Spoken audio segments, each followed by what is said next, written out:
I think the whole industry is aware that oil is not going to last forever and that we have to do things in a different way. The discovery of oil peaked in 1960. By 1980, we were producing and consuming more than the geologists were finding. Today, we find only 1 barrel for every 3 barrels that's produced and consumed. I think we can forget low-cost oil. Low-cost oil is for the history books now. We're into a new era. Every day we go laughing about it, we actually are digging a hole deeper, and the people laughing the loudest actually know the least.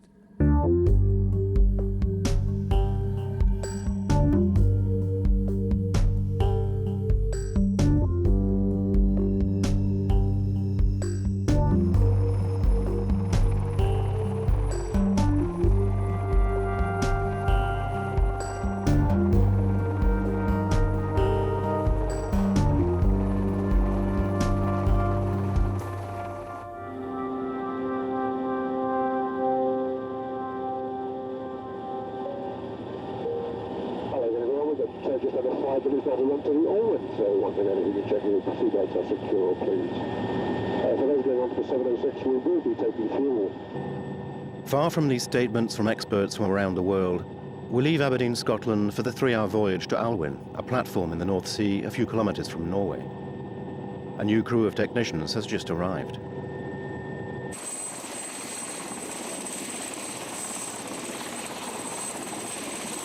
This giant metal structure is owned by a French multinational company. It is anchored on top of several oil fields from which it's been pumping crude oil for more than 15 years. Alwyn is part of a network of platforms that have ensured Europe's relative oil independence for the last 30 years. Jean-Marc Boitier is the head engineer of Alwyn. He makes daily inspections of every work site on the platform.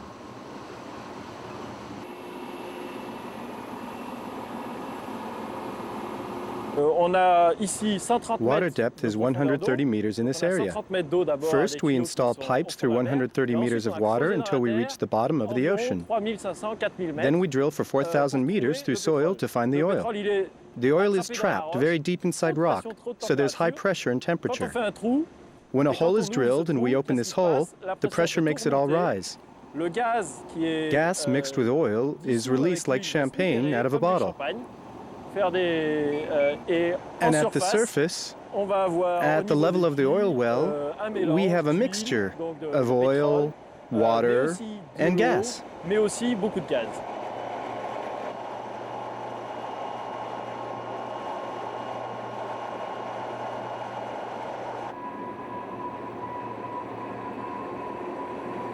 "50 technicians work day and night to maintain the platform. Their work rotation is 15 days at sea and 15 days on land. Their work consists of repairs and upkeep of the station that is constantly under aggression from the sea. Nothing can resist the storms of the North Sea for long. The platform is under permanent attack by the swell.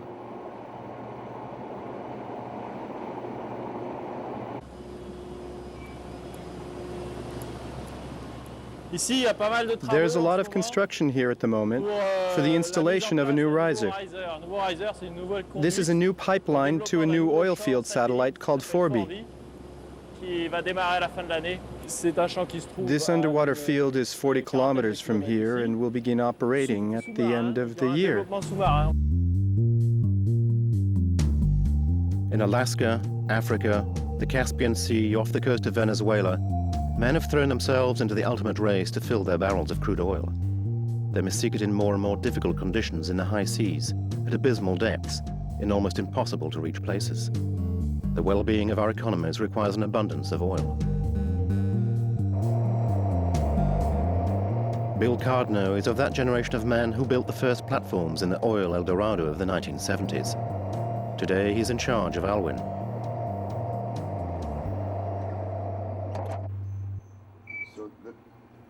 The actuator's not opening the valve properly, so he's just trying to set it up so that the hand jack works correctly. Have you got a trend? How's your level doing with the actual We're okay, trend? there's no level in there just now.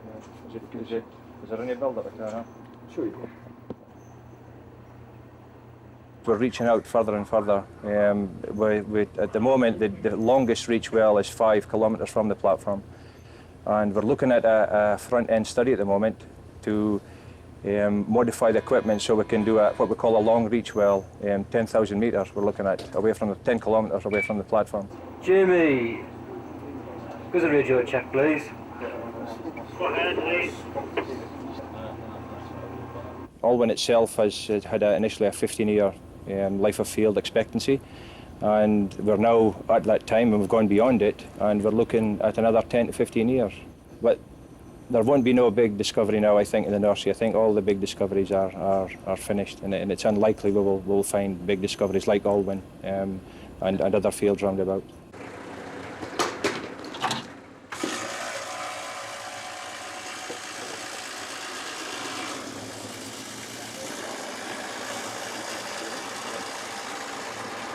The current situation of high oil prices and volatility and shocks, you could say, is due to the fact there is no spare capacity left. Every country, everywhere, including the Middle East, is now running at maximum possibility on today's situation. So we face this limit imposed by nature. Colin Campbell is a leading expert in crude oil geology. He has discovered oil deposits all over the planet.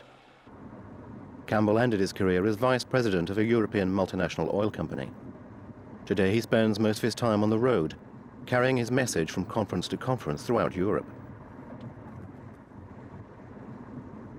What we do face is the end of the first half of the age of oil. And this was a very exceptional epoch in history that saw the rapid development of everything. And in particular, it saw the development of the financial investment world in which we live. And so the whole world is driven by these economic principles, economic and financial principles, debt, all those things, which actually now no longer work because they depend on growth, which depends on abundant, cheap energy, which is no longer there. So I think we face some kind of economic crisis of really unprecedented magnitude. It's an enormous problem, and that itself explains why the governments are so reluctant to address this issue or come to terms with it, because to deal with it is not an easy job, obviously.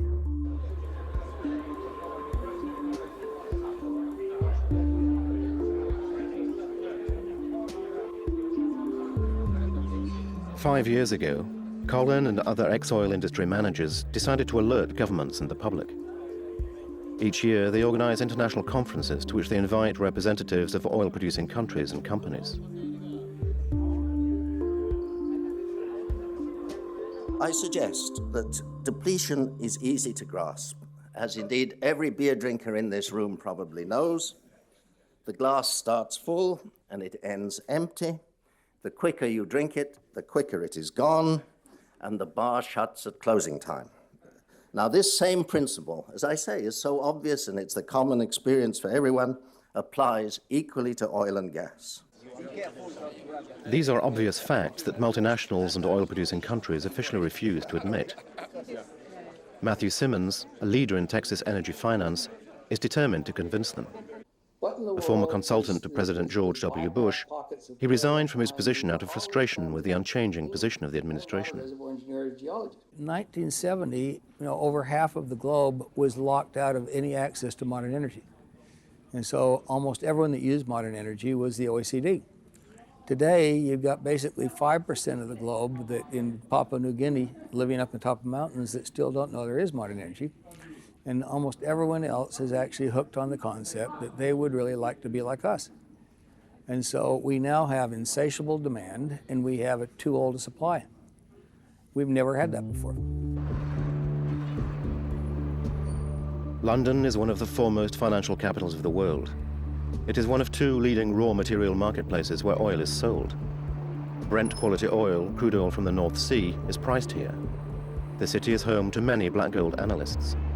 Hesitation remains, however, between taking advantage of the situation for profit and taking warnings seriously. The Energy Institute is the leading professional body for the energy industries. For its founder, Chris Grabowski, there is no doubt about the bad news. He publishes a confidential letter addressed to oil professionals in which he delivers his ominous calculations.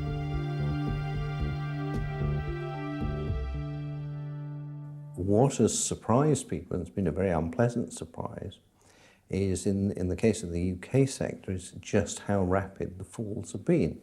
Now, these fields have had all the best technologies, all the best people. There is no shortage of money at $50 oil. Everything is being done to get the most out of them, to produce them efficiently. And yet in 2004, production fell by 10%. And the latest figures we've seen are even higher than that. The year-on-year figure for March was a 17% fall. Now, this means that North Sea production is dropping away quite catastrophically.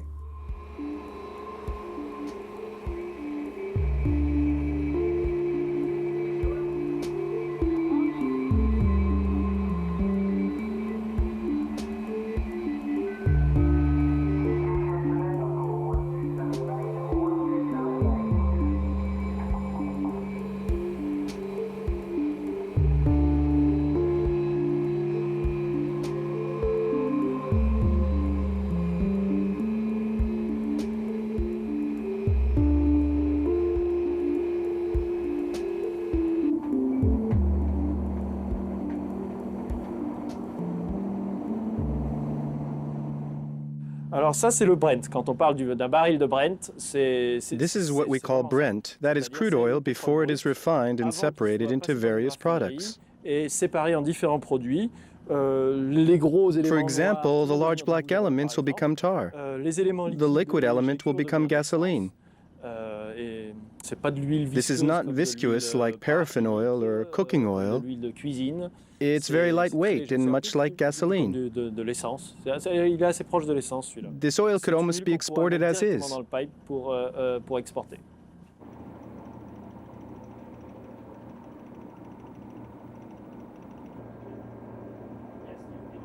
I've seen the full spectrum going from $10 a barrel to $60 a barrel. It's difficult, obviously, for me to comment on how these things happen. I don't know, but it certainly wasn't planned. I know that certainly Total, the same as every other company in the North Sea, they work on a specific figure. I would expect that none of these companies have used $60 a barrel as that figure, but nonetheless, it's where we are. So we never change, we never stand still. It's never a dull life, and particularly, as we say, with the field depleting, we've got to make many changes to the plant and to the operation to continue it and to keep our production levels up.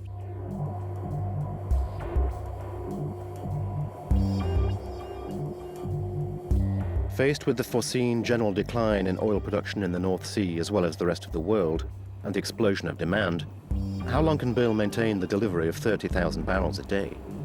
Impossible to say.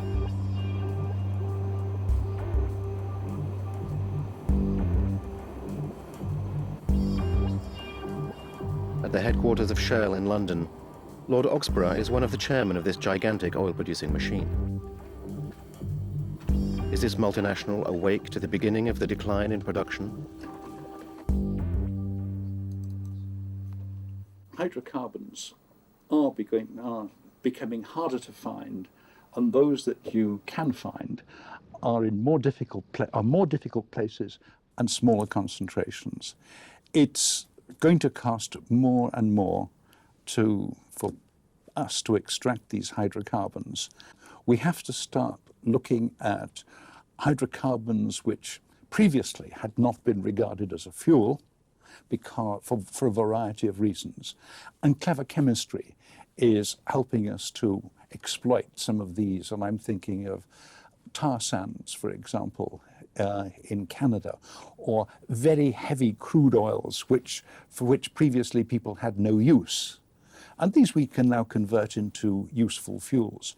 So we can extend the available fuel supply by using materials which people previously thought were of no value.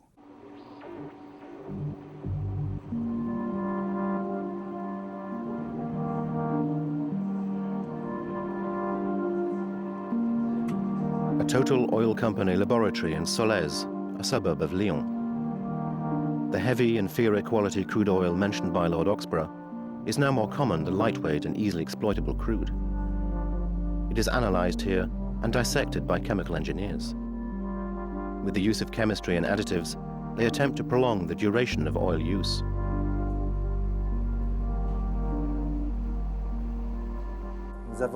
We've set up an oil library where each crude oil sample is charted according to its molecular constituents.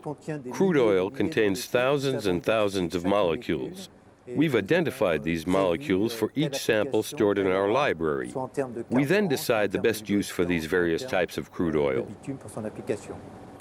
These applications range from gasoline and lubricants to tar and asphalt. Crude oil extracted from different parts of the world varies in age and constitution. It doesn't lead to the same efficiency in terms of gasoline and other oil products. For instance, a light crude oil from Iran will produce more gasoline than a heavy crude oil from Saudi Arabia.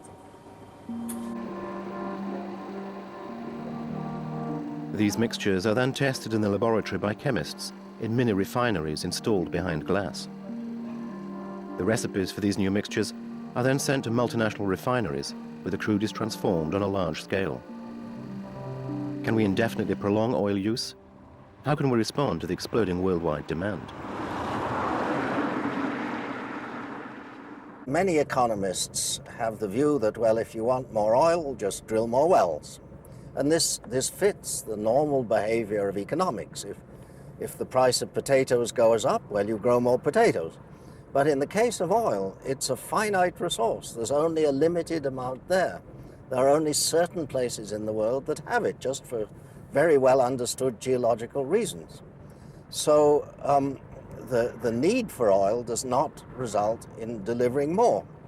And ironically, the higher the price, actually the less incentive companies and governments have to produce at high rates, because it allows them to conserve what they have into the future while still making satisfactory money.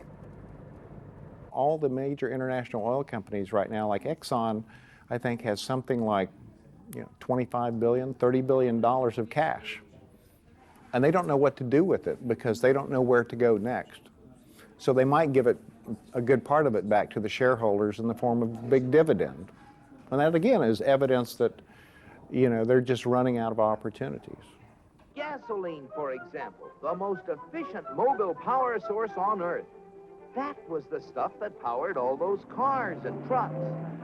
And asphalt, which makes smooth, durable roads. It seems that oil not only runs cars, it even gives them something to run on. Another oil product is the diesel fuel, which runs giant trains across the nation. In winter, fuel oil made from petroleum brings warmth and comfort to millions of homes. And still other fuels help defend America's shores and skies.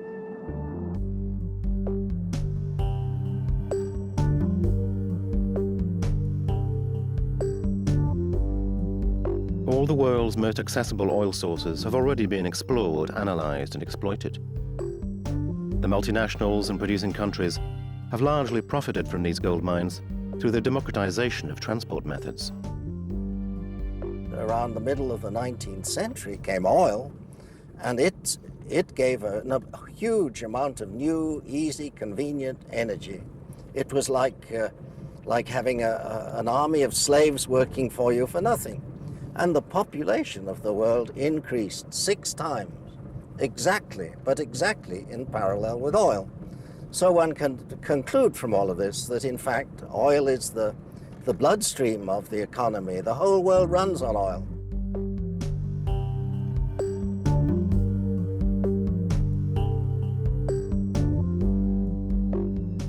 In the United States, it is impossible even for relatively poor people to work if they don't own a car.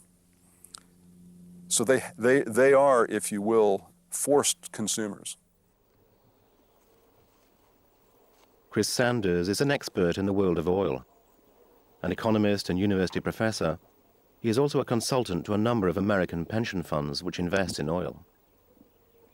Our dependence on this source of energy worries him.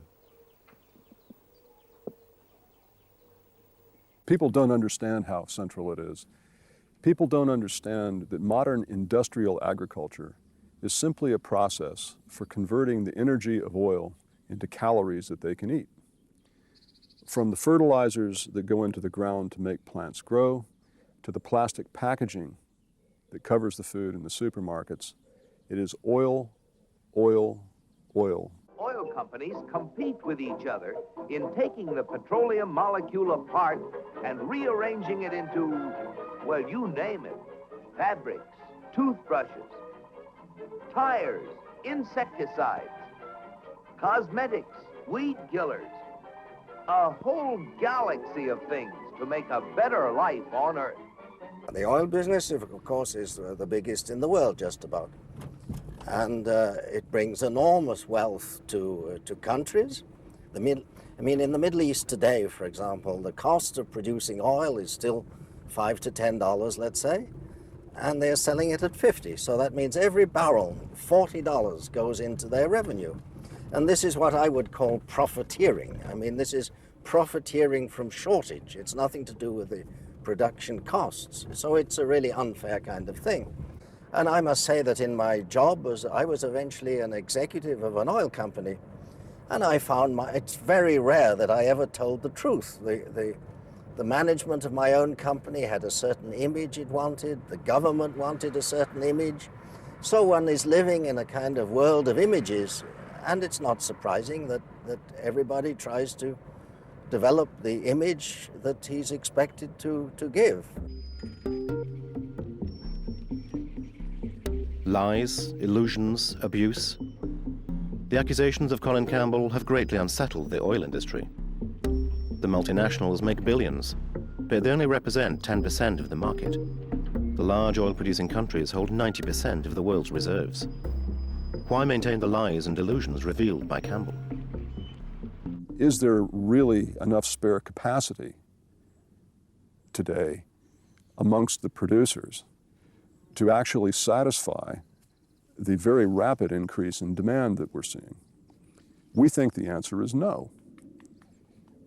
Saudi Arabia has played the part of the swing producer for most of the period following the Second World War because of Saudi Arabia's vast reserves. There are good reasons for thinking, however, that Saudi Arabia's ability to continue performing that role is weakened because its largest and oldest giant field, the Ghawar field, is showing signs of peaking. So as all the importers of oil in the world, wouldn't you like to know that whoever's providing you with crude oil today could keep providing you with that level of crude production, say 5, 10, or 15 years from now? Right now, we do not have those assurances, or we do not have a process in place that confirms that those type of production levels, import volumes, are possible. Right now, we just are told to accept the word of the exporters, in this case, the major one is Saudi Arabia. For more than 70 years, Saudi Arabia has developed and thrived from the oil boom. The country's leaders have long been convinced by Western oil companies that their oil was an almost infinite resource. But today, Arabia is prudent. They are quick to say that they can produce 15 million barrels a day for more than 100 years, but at the same time, they refuse to inform their clients of the state of their reserves. Why? The fact that they are so reluctant to allow a proper audit of what their reserves are tells me, anyway, that they're probably claiming to have more than they actually do. Because in a certain sense, and particularly in those countries, oil is power. And so they wish to exaggerate their power in a way. All of their fields are at risk at some time in the imminent future, and the imminent future could be 7 years from now or 5 years from now or next month. And until we have a data system that can track this, which is why I think it's so important that the world pay attention to this effort by the IEA in Paris and in the UN and the IMF and the G7 of mandatory field-by-field production reports on a timely basis and the number of well bores that each of those fields produce. And I don't care if these countries say, well, this is a state secret. If they say it's a state secret, they should basically be branded as an unreliable supplier.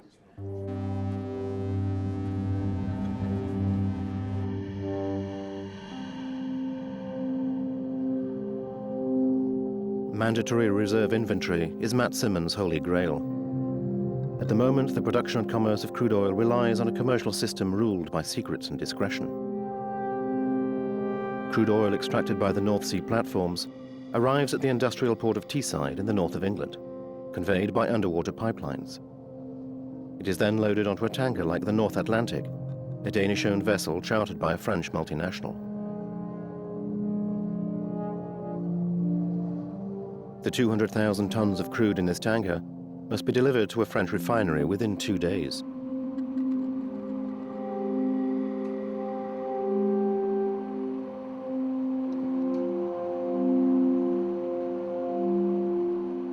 I'm looking at these numbers on the board, so I can see if the tank is going to be filled equal. Because if you put more in the starboard side or in the port side, then the ship will have a list. So you have to control that it's equal all the time. We're in one tank, in number one. We're only missing 25 centimeters, so it's very close to be finished.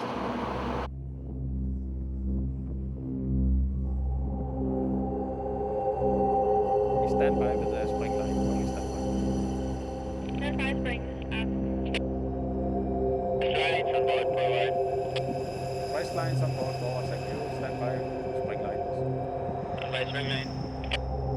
Talk fast aft, starboard side, settle in, thank you.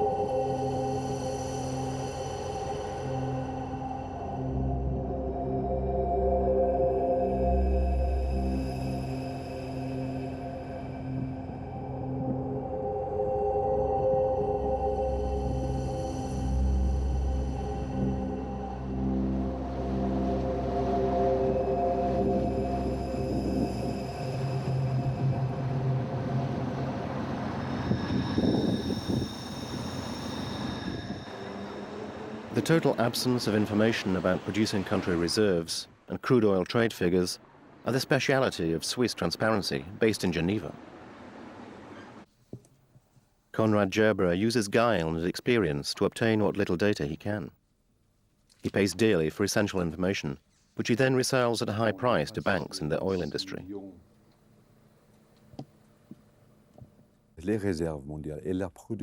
Information about oil reserves in the world are often considered state secrets. But there are other ways to know what is happening in the oil market. Among them, the study of oil tanker traffic, which shows how much oil is exported to the global market.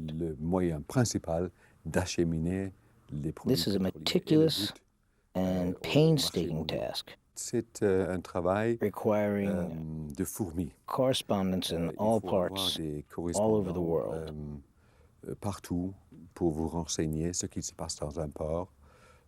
There's also data provided by insurance companies that insure the tankers and know what is transported on board. Banks that finance the oil market also provide data.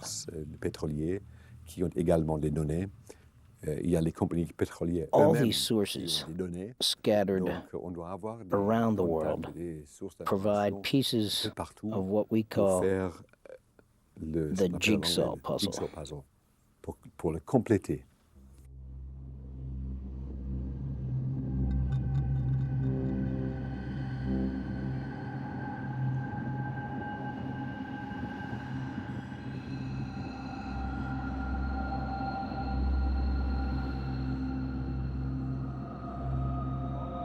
The oil needs of the United States are preponderant in the global tanker traffic. More and more ships are coming from the Middle East and Russia to supply the American market. Large markets with tremendous needs have emerged on the other side of the world too. The Chinese now buy oil from all around the world. from Central and South America, from Africa, from Russia, and of course from the Middle East. Et bien sûr le Moyen-Orient.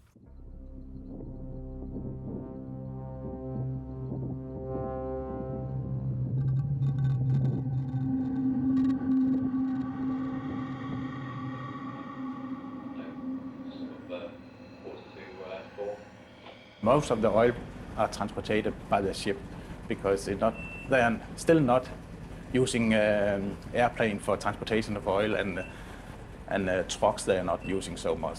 But of course some shore pipelines are using for transportation of oil also. But mostly of it's by ship. We have always to be more careful for oil cargoes. This is dangerous. We don't have to make any oil spillages in the water and for making pollution. That's very important. And also for the safety about explosions and fire in the oil. The oceans are freeways for the tankers and supertankers that transport crude oil. 3 billion tons of crude pass in transit each year. However, there are certain hotspots like the Ushant route located between the French and English coasts. The traffic here is particularly dense and dangerous. During the crossing, the crew is on permanent alert. We have to take care of the sailing vessel. She will pass just a little bit in front of us, so we have to go more to starboard to keep good clear of him.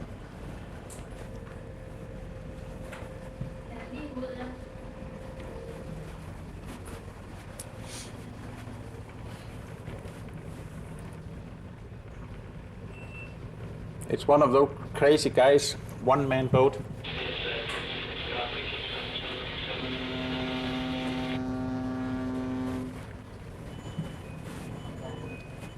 He's crazy, that guy. That's too close. And he's alone. He's alone. Yeah, that's...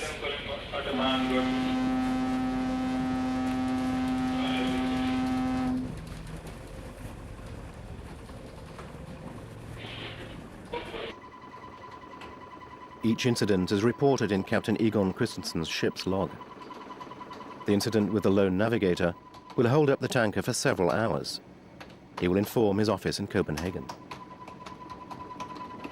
The trading people are thinking about that and keep them awake in the night time because the oil price can change all the time. And a few times are we waiting for order while we're waiting for some cargoes.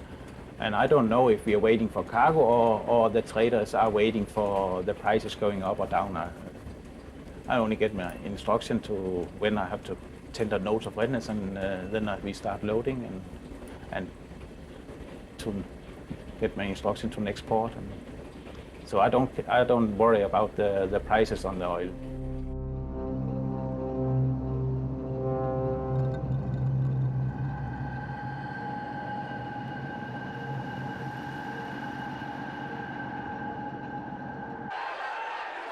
Erik Bolling is one of the traders who charter Captain Christensen's tanker. He works in the international energy market and is a member of its board of directors. This market, the NYMEX, is based in the heart of Manhattan in New York. Oil from around the world is priced here. The standard is the WTI, a barrel of crude produced in Texas. The price of a barrel is fixed here each day. Thank God this is in place because prices would be soaring through the roof. If a refiner had to go and buy barrels in the open market, he wouldn't know where to turn to buy these barrels. At least here, a buyer can hook up with the seller. There's thousands of sellers and thousands of buyers, and we discover what the fair price is for it. Whereas an individual refiner may end up paying 2 or 3 times what he would pay here just to get his hands on barrels because he doesn't have the access to it for whatever reason. So at least he can come here to a common marketplace and find out what the real price for the barrel is. It's a highly regulated market as well. All eyes are on this market. You have the CFTC overlooking. You have several other watchdog groups that oversee what goes on here and have access to every trade and every price, so that there's no hidden prices that are going on. These are not studious, You know, people pondering what the real price of oil should be. These are basically just, you know, traders that are trying to basically, you know, the people that are selling oil trying to sell it at a higher price than the people buying the oil. And it's a really crazy way to price the world's most incredibly valuable commodity.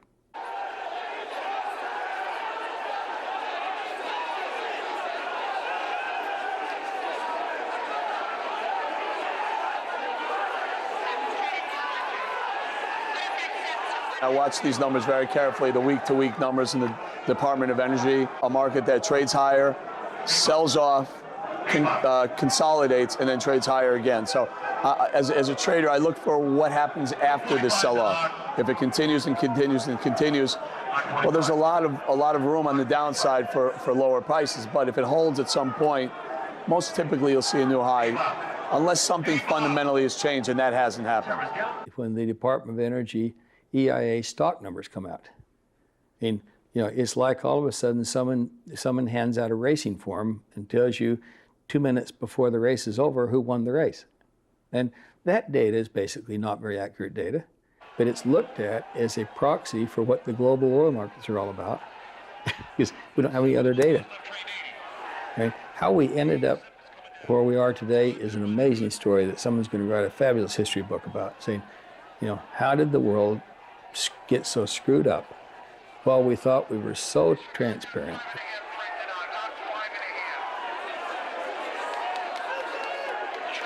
On an average day, there will be about 200 to 300,000 contracts changing hands, which is, if it's 200,000 times 1,000, that's basically 200 million barrels of oil that traded that day in a world that consumes in total oil products 85 million barrels. So it really became the tail wagging the dog. If you were advising the union, would you say oil was 65? This is a great time to strike. It affects the government, which is getting the Xavier Houzel was once a major independent French oil negotiator. He worked with most of the producing countries and multinationals. He's also a consultant for the television channel Al Arabia in Dubai. They sell products they don't possess. They buy products they will never actually receive. They hope to resell the product to someone else before it's too late. Oil then becomes a piece of paper that is theoretically worth something at the end of the line. When speculation decreases, if it does so gradually, you can match the financial market to actually existing volumes of oil. But if speculation increases to a critical point, then there will be losers, and it will become extremely dangerous for the entire system. Since everybody is investing in these contracts with only a minuscule amount of margin of money up, if you ever got this really wrong, it could sink the financial system. One of the things I've felt for ages is that we should significantly raise the margin requirement so that someone, you know, that wants to invest in a futures contract for oil put up about the same amount of money that we by law try to insist that someone that wants to buy 1,000 shares of Exxon or 1,000,000 shares of Exxon needs to put a minimum of 50% money up and only leverage 50%. In the NYMEX, you can, if you're, you know, the average investor in the NYMEX only has to put up 8%. Some of the big funds probably don't put up anything. It's just sort of a IOU. So it's leverage at the most. Now, some people think leverage is fabulous. I think leverage can be very destructive. As a banker, I think that. Prices have not yet, of financial assets, of physical assets, and so on, have not yet adjusted to the change in assumptions that need to be made from the probability, the increased probability that global oil production is going to peak soon. So the markets are likely to react very badly. It now dawns on me that we basically made a horrendous mistake. We used up most of the world's highest quality, high free-flowing oil at prices that basically were way cheaper, by a factor of maybe 5 than almost any other liquid that was for sale.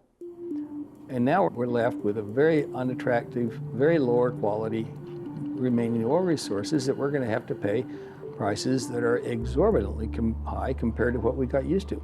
It's just going to have to happen. It's the way free markets work. Exorbitant prices which for the moment suit the oil industry. After its voyage at sea, our crude oil finally arrives at the refinery. It is unloaded into the Flanders factory in the industrial zone of Dunkirk, where the oil is transformed. Gasoline, fuel oil, tar, everything is produced inside this refinery. Patrick Demuita is one of the managers in charge of refining and marketing.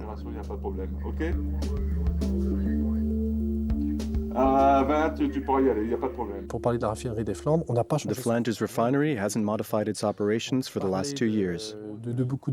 In terms of high oil demand, yes, of course, there is a high consumption of oil by new economic powers such as China and India. The United States is also consuming a lot of oil. Still, the Flanders refinery operates as it always has, that is, producing at 100% of its refining capacity.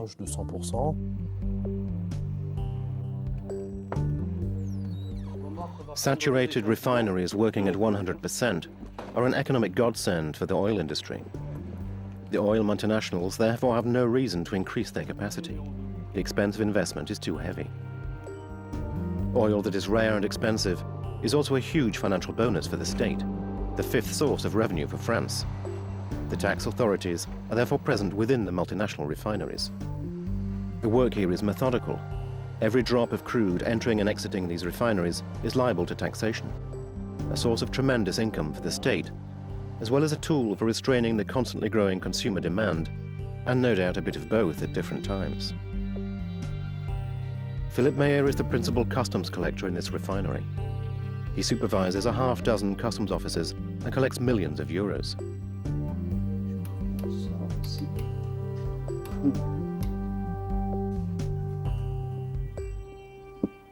The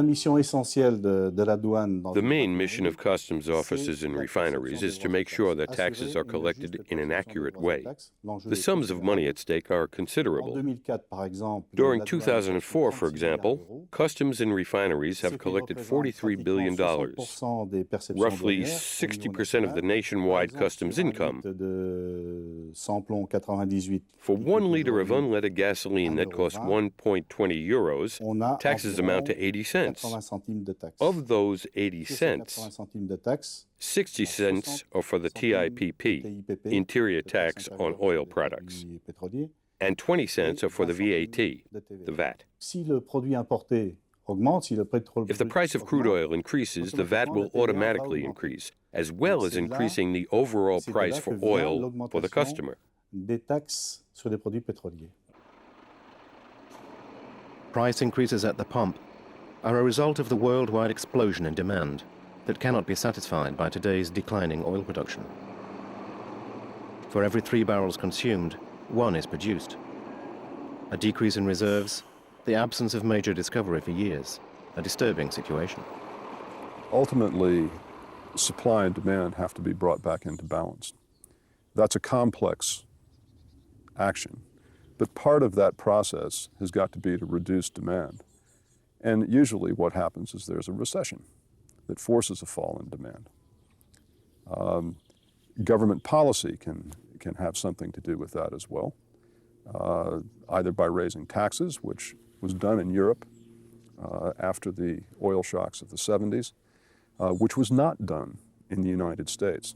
The consumer has never had to really think in the United States about what he or she will do if the price of oil goes up.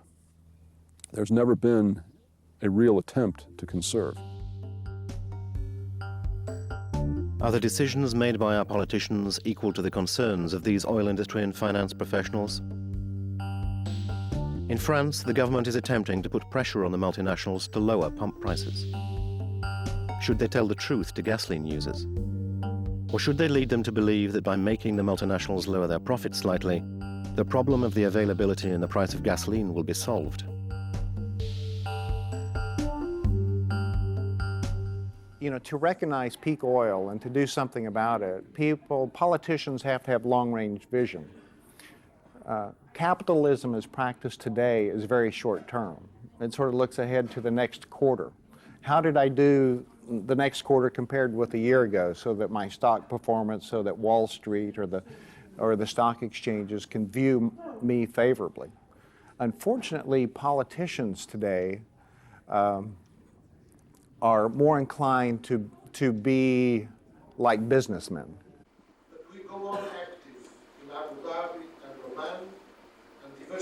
The only two politicians who have tried to alert the European political community are Tony Blair's Environmental Minister, Michael Meacher, and Yves Cochet, once a French Green Party minister, now an MP.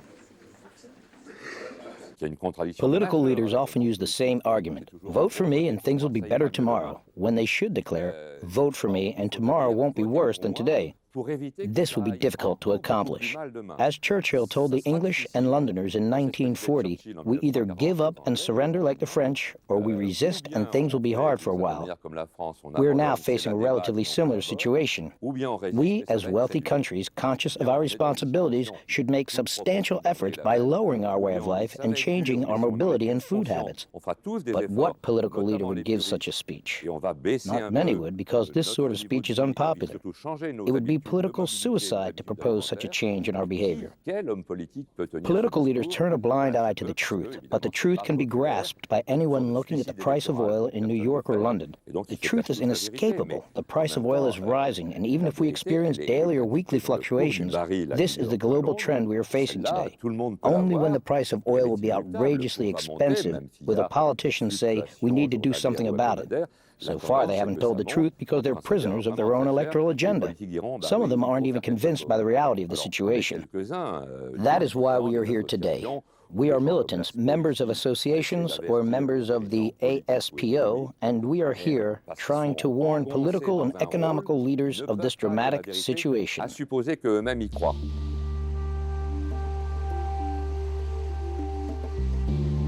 Other than Lord Oxborough, chairman of Shell, no other major international oil company has attempted to explain or comment on the analyses of these oil experts. According to the only official common report, they all predict the end of oil as an abundant energy source within 30 years.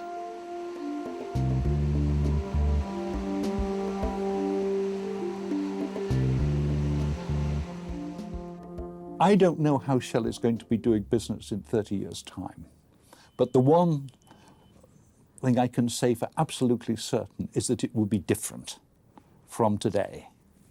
I think the emphases of our different businesses will be different.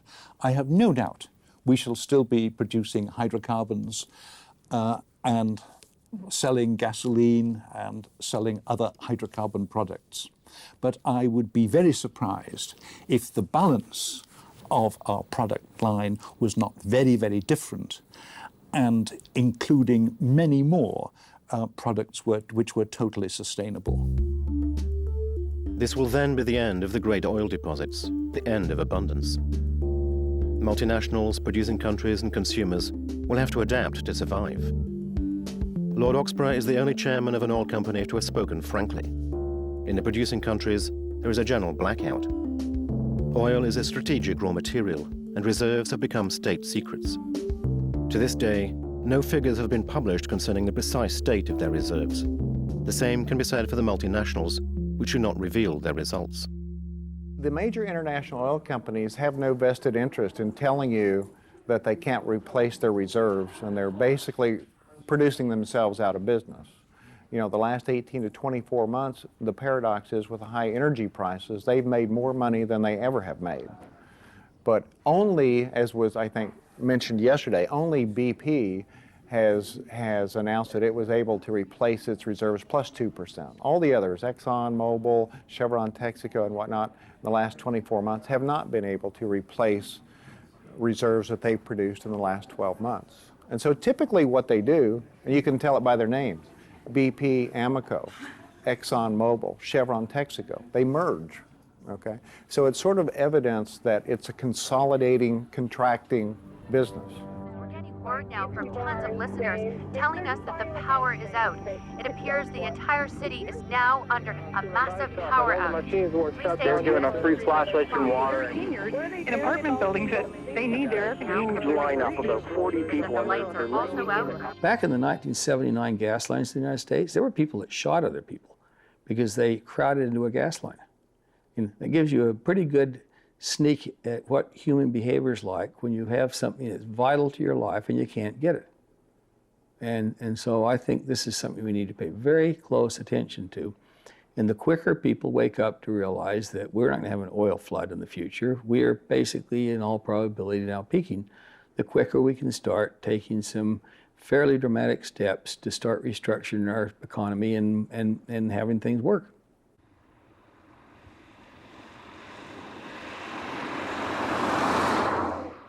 The idea of personal driving like we do today is surely coming to an end.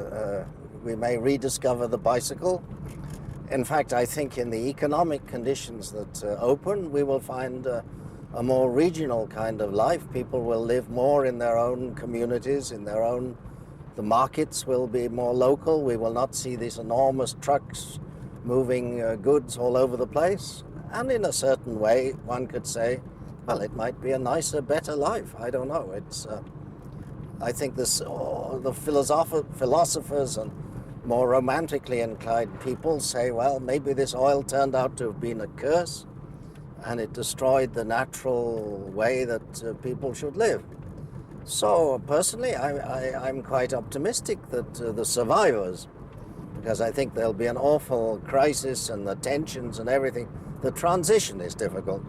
But what follows might actually be quite good, if not better.